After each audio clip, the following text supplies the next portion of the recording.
ओम शांति।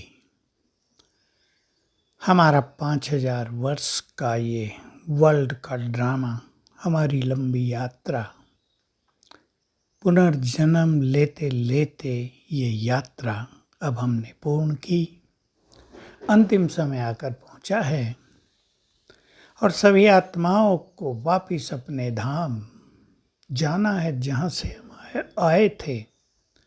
मनुष्यों को ये पता नहीं है कि हमारा धाम कहाँ है। हमें उनको ये रोशनी देनी है, ये ज्ञान देना है कि परम धाम हमारा धाम है, ब्रह्मलोक हमारा धाम है, वही धाम हमारे परम पिता का भी है, वहीं हमें जाना है। वो धाम मुक्ति धाम भी कहलाता है। लोगों ने तो शमशानों का नाम मुक्ति धाम रख दिया है, पर असली मुक्ति धाम वो है जहाँ आत्माएं मुक्त होकर जाती हैं।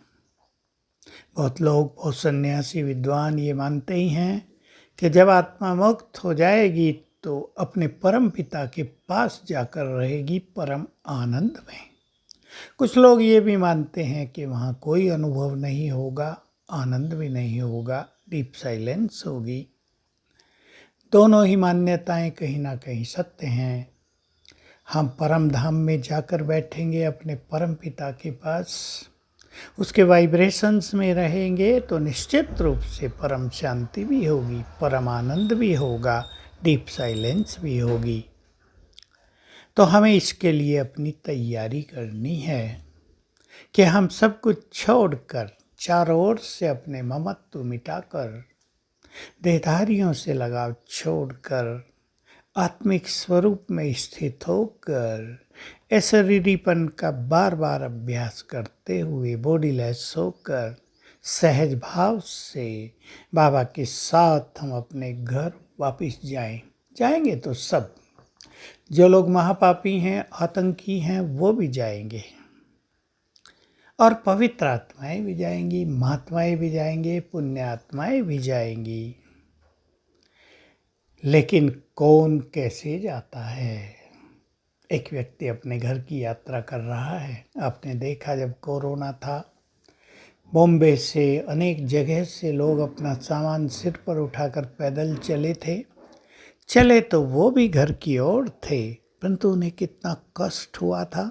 कईयों की रास्ते में ही मृत्यु हो गई थी, रेलवे लाइन पे बैठ के सो गए थे। कितनी बड़ी मिस्टेक थी। बुद्धिमान लोगों के मौत का जब समय आया था तो उनकी बुद्धि डल हो गई, बंद हो गई। तो हम सबको भी, कोई घर जाते हैं प्लेन में बैठकर, कोई घर जाते हैं ट्रेन में बैठकर, कोई एसी में जाते हैं, कोई जनरल डब्बे में जाते हैं। किसी की यात्रा सुखदायी होती है, एंजॉय करते जाते हैं, और किसी की यात्रा कष्टों से भरी होती है। फ्लड आए हुए हैं, किसी की गाड़ी 10-10, 12-12 घंटे लेट हो जाती है, कहीं ठहर जाती है, वो भूखे रहते हैं, उन्हें कष्ट होता है, इंतज़ार होती है। घर जाने के, अपने निश्चित स्थान पे जाने के भिन्न भिन्न अनुभव लोगों को होते हैं। हमें अब घर जाना है। कैसे जाना चाहेंगे आप? भगवान के पलकों पर बैठकर वो लेने आए पुष्पक विमान सहित आपको, यमदूतों के द्वारा खींचतान करके, पाप कर्मों की सजाएं भोगते हुए, या सहज भाव से बाबा के गुण गाते हुए स्मृति स्वरूप होकर कैसे जाना चाहेंगे आप अपने घर? जरा चिंतन कर लें आज और अभ्यास करें कि इन आँखों से जो कुछ हमें दिखता है वो सब नहीं रहेगा, वो सब अब समाप्त होने वाला है। अच्छी तरह देख ले जो कुछ आपको आँखों से दिखता है। सामने बड़े बड़े मकान, ऊंचे ऊंचे मकान, हमारा अपना मकान, हमारे अपने लोग, मित्र, संबंधी, हमारा अपना धन माल, ज्वेलरी, खजाने, सोना चांदी, सब ये नहीं रहेगा। ये छोड़कर हमें जाना होगा।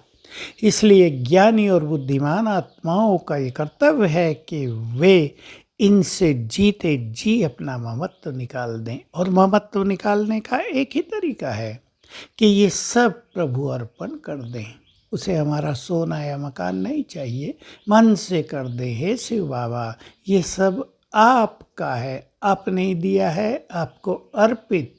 हम आपकी सेवाओं में भी लगाएंगे और आपने हमें जो ये परिवार दिया इसकी पालना में भी लगाएंगे, तो बहुत अच्छी स्थिति रहेगी। ममत्व निकल जाएगा और हम हंसते गाते अपने घर जाएंगे। ओम शांति।